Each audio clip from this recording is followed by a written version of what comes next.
so he wants game time. But if you think of Liverpool's first 11, for me, he's not in it. I think you've perfectly captured him as a midfielder with attacking tendencies. I don't think he's overly what Liverpool need right now, but I think it makes some sense to explore it, to take a gamble on it. Hello everyone, welcome to the Deep Dive. I'm joined by Josh Williams today. For this one, we're going to be taking a look in a lot of depth and a lot of detail at Ryan Gravenberch, Liverpool target, Manchester United target, of course. Obviously, since the Lavia and the Casado deals have fallen through, attention has been turned to other possible midfield alternatives. Now, on the surface, Ryan Gravenberch has been a target, Josh, for Liverpool for 18 months, 2 years maybe.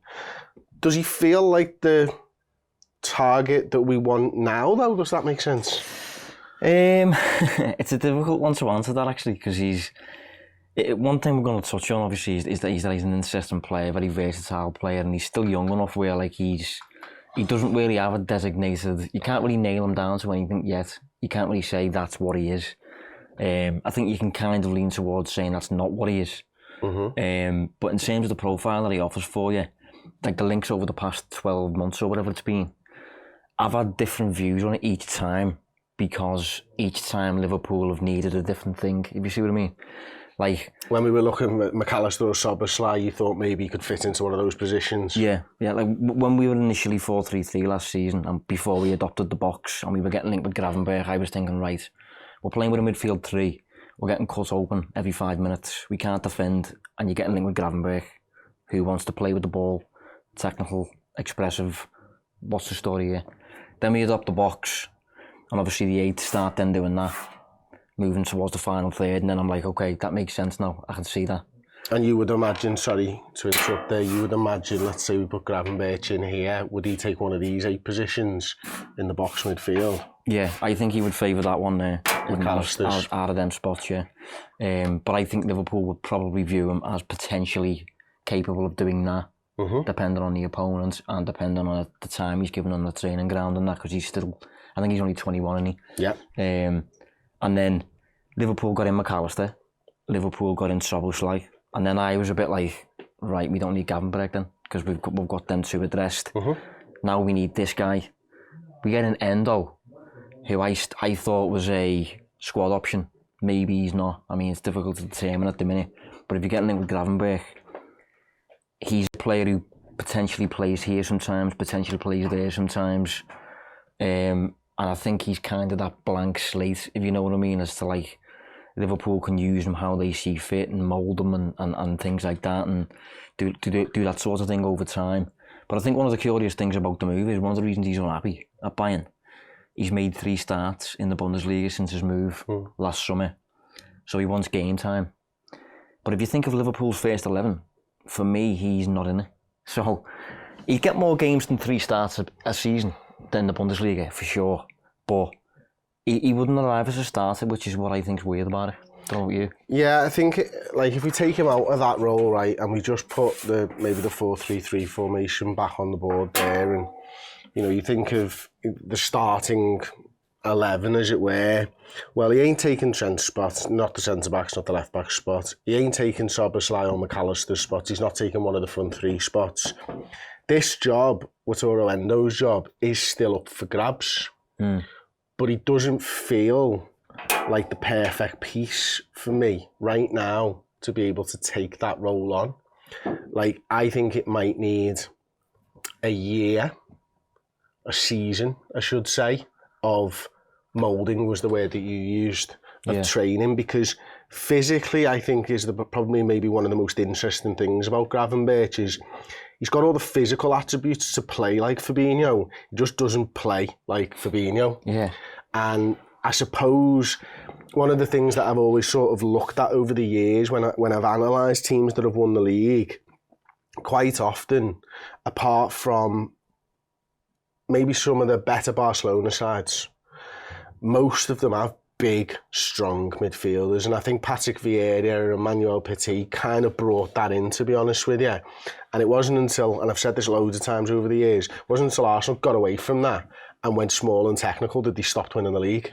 Yeah. And I think, you know, when you think back to our midfield that won the league, and you think back to, you know, even this Manchester City side now, they've got a big 6-foot+ midfielder in Rodri who's physically imposing and beats people off the ball. Now, he's young enough that he's still going to fill out a little bit, but he's got the raw materials there to become one of those beasts in the middle of the park. Yeah, I agree. I think if you stand next to him, mate, you'd look at him and think instantly, like... Whatever he wants. Yeah, DM probably, because he's like 6'3", mate. He's got that kind of centre-back build, but has the technical qualities to play in midfield. So you naturally think, to a certain extent, potential 6 there, potential holding midfielder. I do think Liverpool will kind of have that in the mind a little bit, but then you watch him play, and the way in which he plays, if he wasn't 6'3", say he was 5'10" or something, mate, there's no way in a million years by watching him play you would think holding midfielder, because he's too dynamic, too expressive, like too inclined to carry the ball and things like that. And I suppose that would be a bit of a segue for the visitors, really. Yeah, before we do that though, is there a horses for courses thing here, where you've got someone in your squad who's 30 years old and a little gnarly DM who wants to throw tackles in for certain games, and then you've got someone who can be a bit more of the deep-lying playmaker, maybe? Possibly, but my only worry with that is, I think if you look at Liverpool's current squad, we've got so many ball players, so many across the board. Like, you think of the front three, you think of our 2-8s 10 years ago, are probably regarded in the Premier League as number 10s. You think of our 2 fullbacks have historically been our biggest creators. So you've got a team of you know, attack-minded, creative players, and you need some balance here and there. And I think Gravenberch, it's purely like looking at what we've currently got. That's the question mark I'd have on it. Like one of the in that clip of Klopp meeting Endo for the first time, he specifically says to him, "We have a really talented squad, but it's very offensive," and then starts laughing his head off. Like a fruitcake who's just lost the plot. So if that's the case, you had a 30-year-old Endo, and then a 21-year-old attacker, and then go and buy a Gravenberch, and you know what I mean. So if it still feels a bit, what about the defence? You know what I mean? It still feels a little bit like that. But well, let's take a look at the visitors. Then we'll start with the ball carriers. This is Bundesliga only, is it? Yeah, so this... Out of division, sorry. Sorry, yeah. So I'd get up numbers usually for the most recent season, but Gravenberch simply just didn't play. So this is his final season for Ajax. The Eredivisie, every player that you can see there is a minimum of 1,000 minutes in his final season. And this encompasses midfielders, forwards, defenders? Yeah. And that's a scatter plot for progressive carries per 90 minutes and successful dribbles per 90 minutes.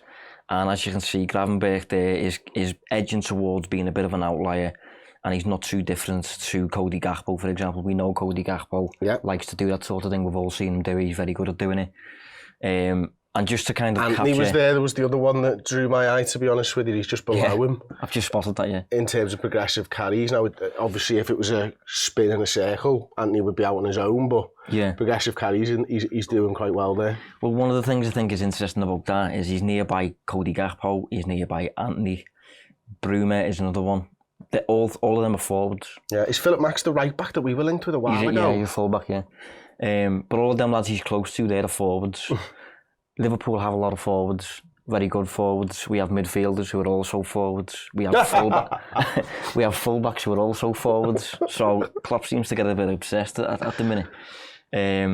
But it's better though, isn't it, if you're playing footy managers to just buy loads of forwards. Yeah, it definitely is. And that's what Klopp's doing at the moment for us. It's good if you're putting a bet on like over 2.5 goals or something like that. But just to capture like how much of an outlier he is compared to midfielders only. Yeah.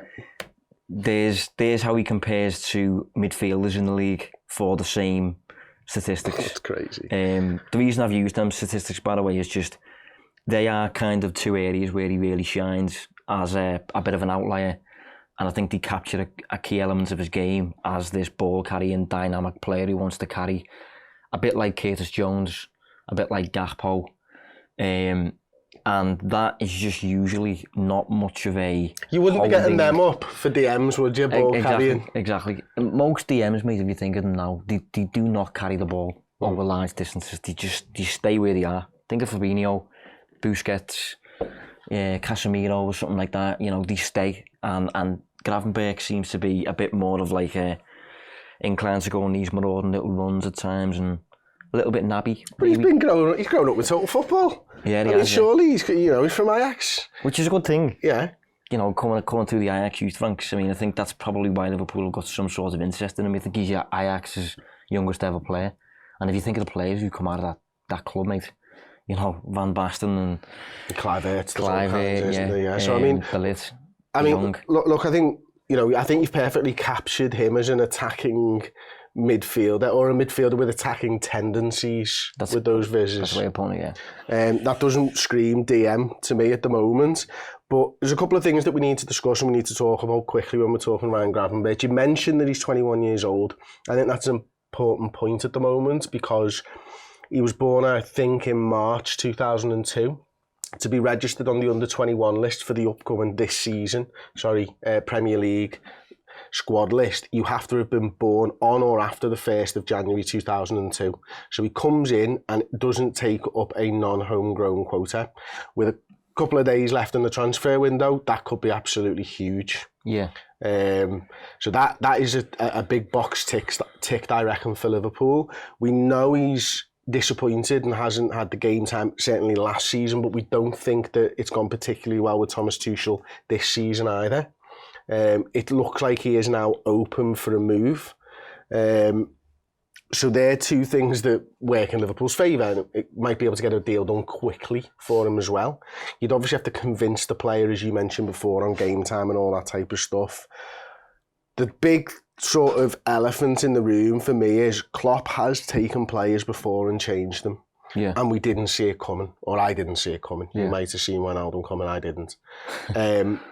Is it within the range of possible outcomes that Ryan Gravenberch is brought in to be moulded into a different player? Yeah, and I think that's the crucial thing with this, is that you just mentioned his age there, he's still only 21. At the age of 21, he is really complete, really, in terms of like his natural qualities. Liverpool like to sign players like that, like Canate, for example, who were just, even Nunes as well, players who were just physically got a really good base from which to work. He's obviously had an education at Ajax. So in terms of what he is as a 21-year-old, and crucially what he could become, I remember Klopp saying years ago that Liverpool should only be interested in players who are either world-class now or have world-class potential. I think Gravenberch, even if he's not a perfect kind of solution for what this Liverpool team needs at the minute, profile-wise, he's got like the skill set and the qualities to basically become whatever he wants, really. Mm-hmm. He's got a really high ceiling, mate, and you mentioned Wijnaldum there as well. I think Klopp has missed having that kind of super versatile midfielder who was always available in Wijnaldum. You've got to bear in mind, Wijnaldum played here, mate, centre half, and he played here. Like, can you think of anybody who's ever done that? Like, played as a centre half? Paul Warhurst. Is he an actual player? Yeah, well done, you. I've never heard of him. Mid-90s, centre-back, centre-forward. That was the most random name you could have ever plucked from the sky, that, mate. I've never heard of him in my life. 90s footy is me fucking absolute mastermind. I'm sure he lived by us. Yeah, Paul Warhurst, mate. Absolutely. Yeah, well, but he was pretty much one of the only ones. All right, well, Paul Warhurst and Wijnaldum then. Didn't do for Liverpool, mate. Didn't do for Liverpool. There's your headline there, you know. Paul Warhurst, Liverpool sign. But yeah, Gravenberch's got like the qualities to be a bit of a Wijnaldum for Liverpool, specifically in the middle of the park at least. And as I said, he could become something that's really good with a really high ceiling and that. But in terms of the immediate fit, it'd be curious to see how Liverpool use him. Yeah, absolutely. I'm gonna take us quickly over to FB Ref now, and one of the things that I wanted to sort of look at and maybe capture is something that you've kind of shown already. So it's not something that we look at very often on FB Ref, but shot creating actions. Now, you've got to bear in mind on FB Ref that this is based on last season. So the last 365 days, of which there are maybe 700 minutes or something for him. So it's not a huge sample size. I mean, the vises you did earlier were a minimum 1,000 minutes, was it? Yeah. His shot creating actions was 3.75 per 90. He was in the top 1% in shot creating actions, which is obviously very high from live passes, in the top 4% in shot creating actions, just generally speaking. So I think that shows his attacking tendencies there. One thing I want to get your opinion on, though, because sometimes it's difficult to find out what's going on with these stats, is this block of stats here. So tackles in the defensive third, midfield third, and attacking third. Now I look at that, Josh, and I go, right, he's very, very active in the midfield third. He's very active for midfielders in the final third. And obviously he's not been playing so much in the defensive third. Is it easy to translate tackles further up the pitch to just a different area of the field, or do you need to be a better tackler to be able to do that? Well, I think crucially, the main thing from that, especially coming out of Ajax, is he's accustomed to playing as part of like a dominant outfit, pressing high up the pitch. We know Liverpool have kind of lost that a little bit over the past 12 months. I must admit, I'm a little bit surprised that he shows up like that in them numbers. Maybe it is the sample size or whatever, but from what I know, he's not like a defensive monster or anything like that. But I think that, as I said, the background that he's got, I think it will help him kind of just form part of Liverpool's system and get an immediate understanding as to how to press and where to press. But again, that will depend on whether he's deployed as like an 8 higher up, or if he's part of the safety net sitting deeper. It just remains to be seen what's going to be the case in that sense. So to wrap up on Ryan Gravenberch then, and I'll answer this as well after you, of course, but do you think Liverpool are going to sign him? Do you think the interest is genuine? And if Liverpool do sign him, is he that Swiss Army knife right now, and but with a long-term view of being the DM?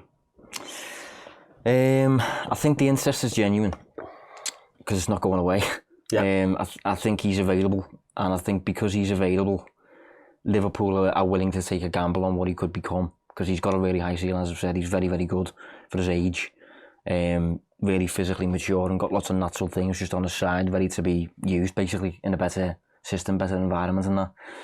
I don't think he's overly what Liverpool need right now, but because he's 21 and because he's already got what he's got to his game, I think it makes some sense to explore it, to take a gamble on it.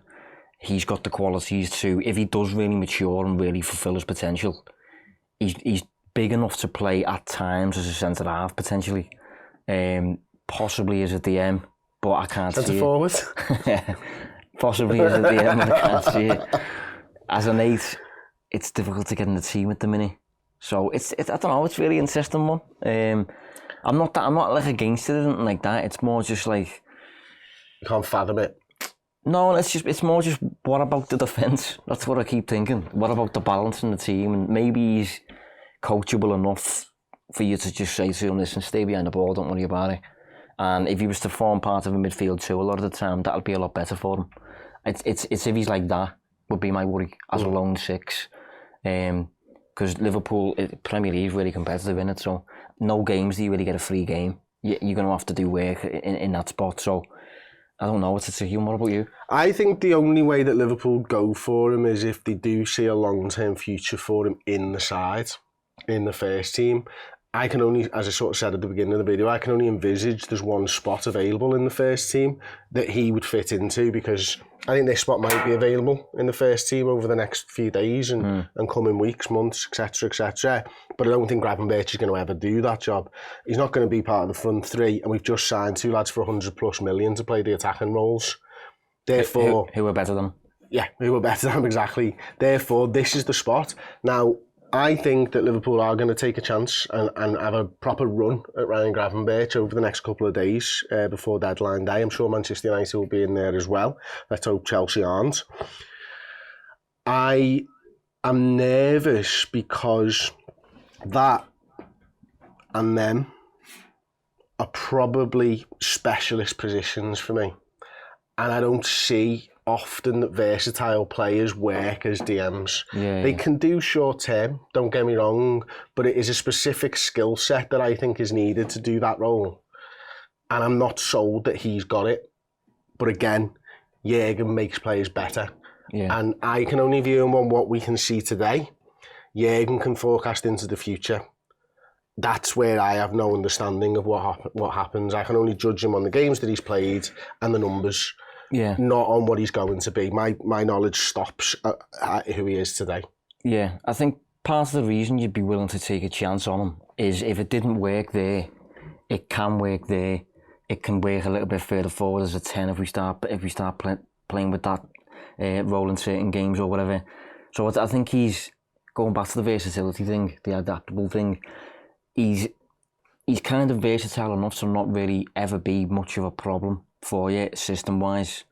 And if he does get the defensive elements of his game kind of a bit more watertight and stuff, he can just kind of do what Wijnaldum did by. I think we had.